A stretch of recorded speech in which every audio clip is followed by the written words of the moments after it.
अस्सलाम वालेकुम क्लास। हम लोग रेशो एनालिसिस वाला टॉपिक कर रहे थे और उसमें फर्स्ट 2 टाइप्स ऑफ रेशोज़ जो हैं वो हमने क्लास में कर ली थी, liquidity ratios and activity ratios. I hope आप लोगों को क्लियर होगा। किसी को क्वेश्चन है तो आप लोग पूछ सकते हैं।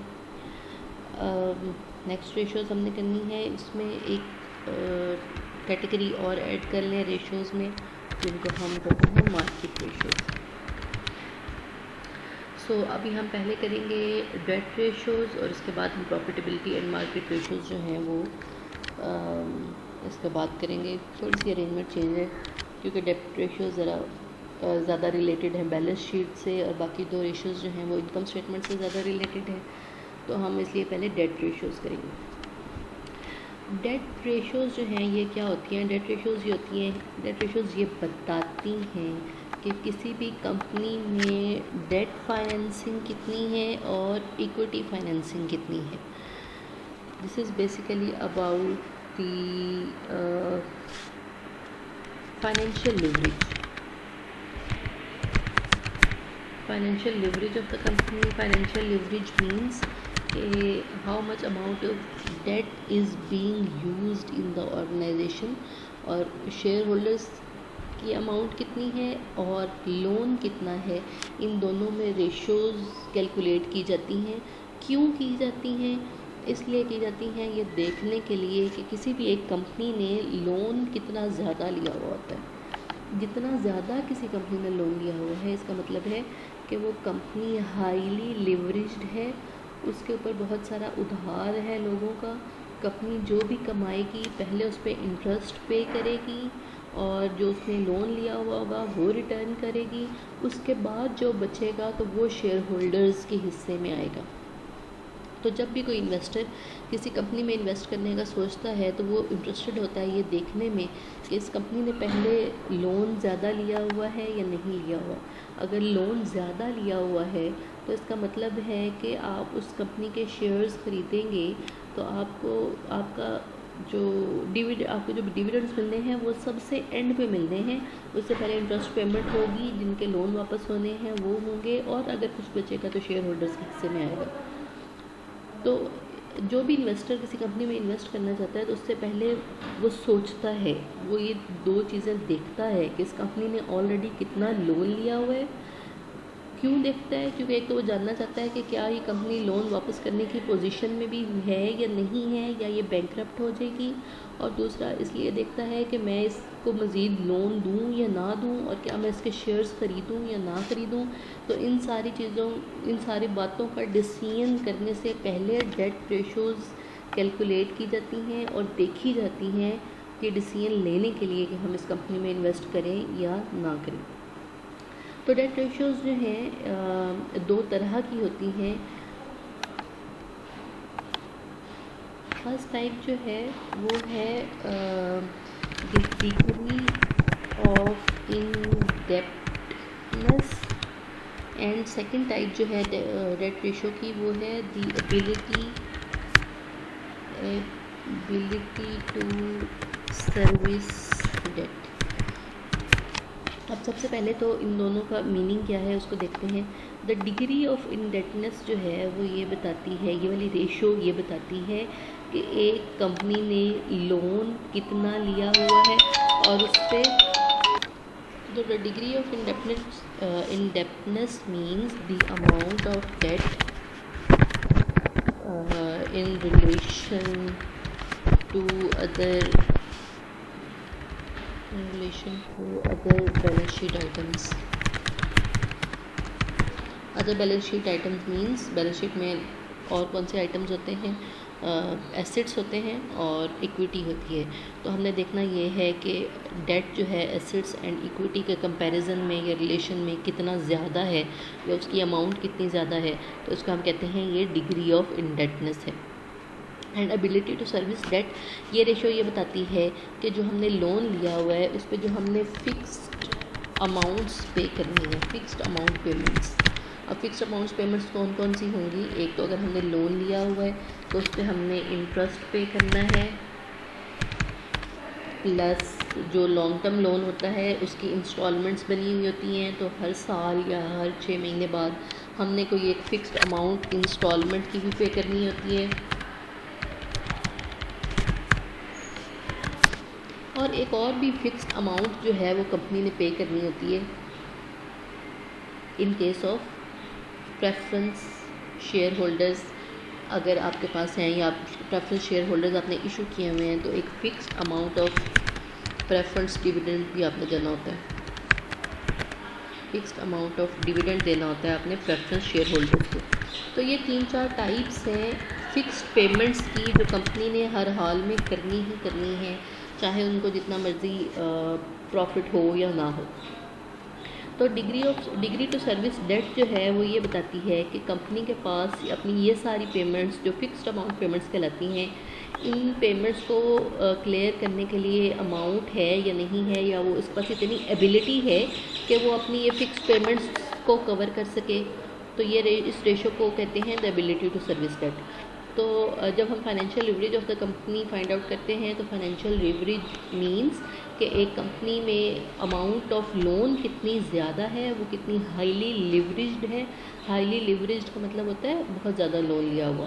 तो जितना ज़्यादा लोन किसी कंपनी ने लिया होता है, उतनी ही वो हाई रिस्क कंपनी मानी जाती है। और फिर 2 टाइप्स ऑफ डेट रेशोज़ हैं, एक को हम the degree of indebtedness ratios कहते हैं, और दूसरी रेशो है the degree to service debt. Degree to indebtedness ratio जो है ये बताती है कि आपकी कंपनी में लोन की अमाउंट कितनी ज़्यादा है as compare to assets and equity.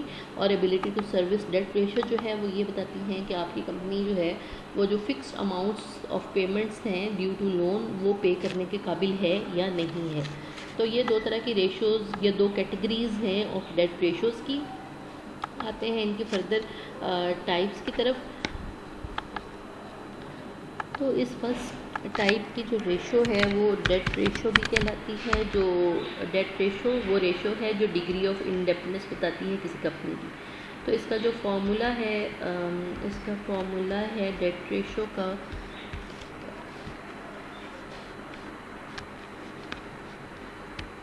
Total liabilities over divided by total assets. अब हमें ये रेशो कैलकुलेट करनी है total liabilities to total assets की। हमारे पास टोटल लायबिलिटीज़ भी बैलेंस शीट में मौजूद हैं एंड टोटल एसेट्स भी बैलेंस शीट में मौजूद हैं। तो आप लोग खुद इसमें से वैल्यूज़ देख सकते हैं, टोटल लायबिलिटीज़ की वैल्यू क्या है एंड टोटल एसेट्स की क्या है। मैं यहाँ पे वैल्यूज़ लिख देती हूँ पहले। तो ये बैलेंस शीट मैंने यहाँ ओपन कर ली है। यहाँ से देख लें टोटल एसेट्स कितने हैं। टोटल एसेट्स हैं 3597। मैं इनको यहाँ लिख देती हूँ टोटल एसेट्स। पहले हमें टोटल लायबिलिटीज़ चाहिए। टोटल लायबिलिटीज़ हैं 1643, ये टोटल लायबिलिटीज़ है। तो मैं यहाँ पे लिखती हूँ total liabilities 1643 divided by total assets हमने पहले देखे हैं 3597। तो ये रेशो हमारे पास आई है 0.45। आप इसको 100 के साथ मल्टीप्लाई कर लें तो ये ज़्यादा आपको मीनिंगफुल इन्फॉर्मेशन दे देगी। 45% of our total assets are financed by the liabilities। बात समझ आइए मैं क्या कहना चाह रही हूँ। मैं कहना ये चाह रही हूँ कि हमारी कंपनी के जितने भी टोटल एसेट्स हैं उसमें से 45% टोटल एसेट्स या एसेट्स हमने लोन की अमाउंट से लिए हुए हैं, और बाकी के जो 55% हैं वो शेयर होल्डर्स की मनी है। तो this is telling the degree of indebtedness, या इसको हम डेट रेशो भी कहते हैं, कि हमारी कंपनी में जो डेट की अमाउंट है या जो लोन की अमाउंट है वो 45% है। या हमारे 45% एसेट्स जो हैं वो डेट की अमाउंट से ख़रीदे हुए हैं या लोन की अमाउंट से ख़रीदे हुए हैं, और जो बाकी के 55 हैं वो इक्विटी या शेयर होल्डर्स की मनी से ख़रीदे हुए होंगे। तो ये तो थी द डिग्री ऑफ इंडेप्टनेस, जो ये बताती है कि हमारी कंपनी में लोन की अमाउंट क्या है। आते हैं दूसरी एबिलिटी टू सर्विस डेट। इसकी जो रेशो है उसको हम टाइम्स इंटरेस्ट अर्न्ड रेशो कहते हैं, या फिर हम इसको कवरेज रेशो भी कहते हैं। अब टाइम इंटरेस्ट अर्न रेशो या कवरेज रेशो जो है वो सेकंड कैटेगरी की रेशियो है, जो ये बताती है कि हमारी कंपनी जो है वो इंटरेस्ट या दूसरी जो भी फ़िक्स्ड पेमेंट्स हमने लिखी हैं, कंपनी अपनी फ़िक्स्ड पेमेंट्स पे करने की एबिलिटी रखती है या नहीं रखती, या अपने फ़िक्स्ड अमाउंट्स को कवर करने की, कवरेज रेशो इसलिए यूज़ हुआ है कि अपनी फ़िक्स्ड जो भी पेमेंट्स हैं, चाहे वो इंटरेस्ट की पेमेंट हो, चाहे वो इंस्टॉलमेंट हो लॉन्ग टर्म लोन की, या फिर जो प्रेफरेंस शेयर होल्डर्स को हमने प्रेफरेंस डिविडेंड देना है उसकी पेमेंट हो, उसको कवर करने की एबिलिटी रखती है या नहीं रखती। तो ये रेशो, ये हमें कवरेज रेशो जो है वो ये बताती है। तो इसको देखते हैं इसका फार्मूला क्या है। तो इसका जो फार्मूला है वो है टाइम्स इंटरेस्ट अर्न रेशो या कवरेज रेशो का फार्मूले की हम बात कर रहे थे। तो इसका जो फार्मूला है वो है कि is equal to earnings before interest and taxes and divided by interest,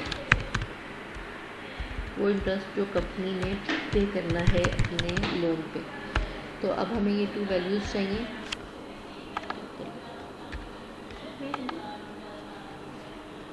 हमें earnings before interest and taxes की अमाउंट चाहिए, वो हमें इनकम स्टेटमेंट से मिलेगी, और ये जो इंटरेस्ट पेमेंट है इसकी अमाउंट चाहिए, ये भी हमें इनकम स्टेटमेंट से मिलेगी। तो मैं इनकम स्टेटमेंट ओपन करती हूँ, आप लोग भी ओपन करके देखें अपने पास कि इंटरेस्ट की अमाउंट कितनी है या इंटरेस्ट पेमेंट कितनी लिखी हुई है जो कंपनी ने पे करनी है, और earning before interest and taxes क्या है। तो ये हमारी इनकम स्टेटमेंट है। यहाँ से हम ढूंढते हैं कि हमें ये दो वैल्यूज़ जो चाहिए, earnings before interest and taxes ये कहाँ लिखी हुई है, और ये इंटरेस्ट अमाउंट जो है ये कहाँ लिखी हुई है। ये दोनों चीज़ें बैलेंस शीट में मौजूद होंगी। ये बैलेंस शीट मैंने अपने सामने ओपन की हुई है। इसमें हम देखते हैं earnings before interest and taxes, ये यहाँ पे आके बैलेंस इनकम स्टेटमेंट में इंटरेस्ट की जितनी पेमेंट हमने की है वो लिखी हुई है, लेकिन हमें जो प्रॉफिट्स या जो अर्निंग्स चाहिए वो बिफोर इंटरेस्ट चाहिए। तो इसका मतलब है ये वाले ऑपरेटिंग प्रॉफिट्स हमें चाहिए। These are basically profits before paying interest and before paying taxes. तो यही हमें उस स्टेटमेंट में भी, उस फॉर्मूले में भी यही है। अर्निंग्स अगर आपको कंफ्यूज कर रही हैं तो आगे स्लैश करके प्रॉफिट्स लिख लें। These are the profits before interest and before taxes. तो इनकम स्टेटमेंट में ये जो ऑपरेटिंग प्रॉफिट हैं इसके बाद हमने इंटरेस्ट और इसके बाद टैक्सेस पे किए हैं, तो इसका मतलब है before interest and before taxes यही वाले प्रॉफिट्स हैं, और इसी की अमाउंट हमें चाहिए जो कि है 418। और दूसरा इंटरेस्ट एक्सपेंस वो भी गिवन है जो कि है 93। तो 418 इज़ अर्निंग, 418 और डिवाइडेड बाय इंटरेस्ट एक्सपेंस है वो 93 है। तो यहाँ से हमारे पास जो वैल्यू आती है 4.49 या ऑलमोस्ट 4.5। दैट मीन्स कि हमारे पास अर्निंग्स जो हैं वो 4 टाइम्स हैं ऑफ आवर इंटरेस्ट। कि अगर हम अपनी इंटरेस्ट पेमेंट कर देते हैं तो उसके बाद भी हमारे पास 4 टाइम्स इनकम बच जाती है दूसरे एक्सपेंसेस बेयर करने के लिए। तो आई होप ये समझ आ गई होगी। और ये एक अच्छी रेशो है, 3 to 5 रेशो अच्छी समझी जाती है। अगर कि अपनी इंटरेस्ट पे करने के बाद हमारे पास एटलीस्ट 3 to 5 टाइम्स अर्निंग जो है वो बचनी चाहिए।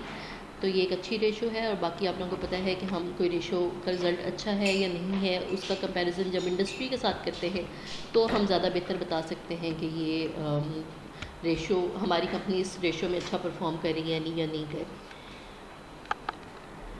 इस कैटेगरी की जो नेक्स्ट रेशो है वो है फिक्स्ड पेमेंट कवरेज रेशो। इस फिक्स पेमेंट कवरेज रेशो का पहले फार्मूला लिख सकते हैं। इसका फार्मूला थोड़ा सा लेंथी है। Earnings before interest and taxes जो हमने ऊपर लिखा था, and taxes plus lease payments divided by interest plus lease payments और इसके बाद प्लस इसमें एक ब्रैकेट हमें डालनी पड़ेगी क्योंकि फार्मूला बहुत लेंथी है। और उसके बाद है principal payments plus preferred stock dividends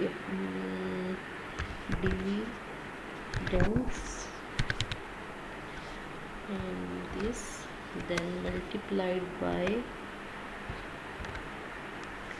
1 divided by 1 minus capital D bracket close and then this bracket. Okay जी, तो ये इसका एक इंतहाई लंबा सा फॉर्मूला है और इसको हमने देखना है कि इसका मीनिंग क्या है और ये क्यों इतना लंबा फार्मूला है एट्सेट्रा। तो any how fix payment coverage ratio हम कर रहे हैं जिसका फार्मूला मैंने यहाँ पे लिख दिया है और इसको हमें थोड़ा सा समझना पड़ेगा कि इस फॉर्मूले में क्या क्या चीज़ें इंक्लूडेड हैं।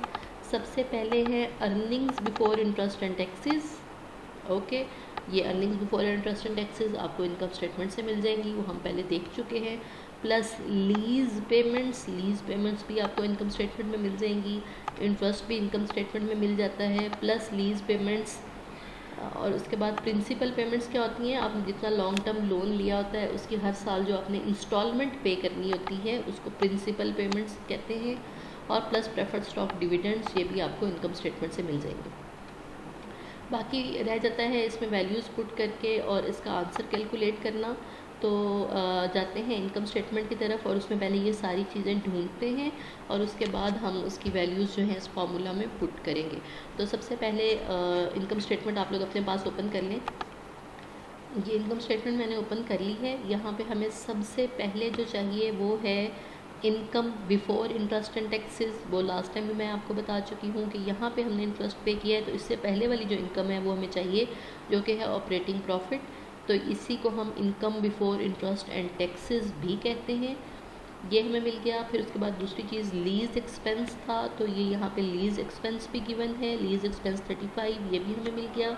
उसके बाद फॉर्मूला में नीचे वाली साइड पे जो है इंटरेस्ट है, तो यहाँ पे इंटरेस्ट एक्सपेंस, ये हमारे पास इंटरेस्ट एक्सपेंस है, ये भी हो गया। प्लस लीज़ एक्सपेंस हमने पहले ही ढूंढ लिया है।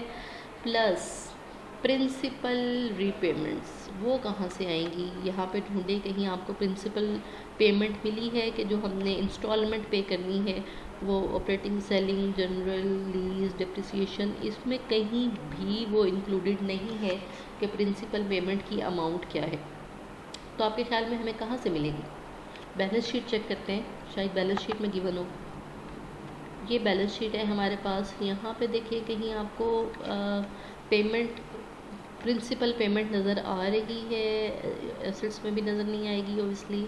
Accounts payable, notes payable, accruals, long term debt including financial lease, ये इसके आगे एक छोटा सा बी लिखा हुआ है। इसका मतलब है इससे रिलेटेड कोई एक्सप्लेनेशन हमारे पास नीचे मौजूद होगी।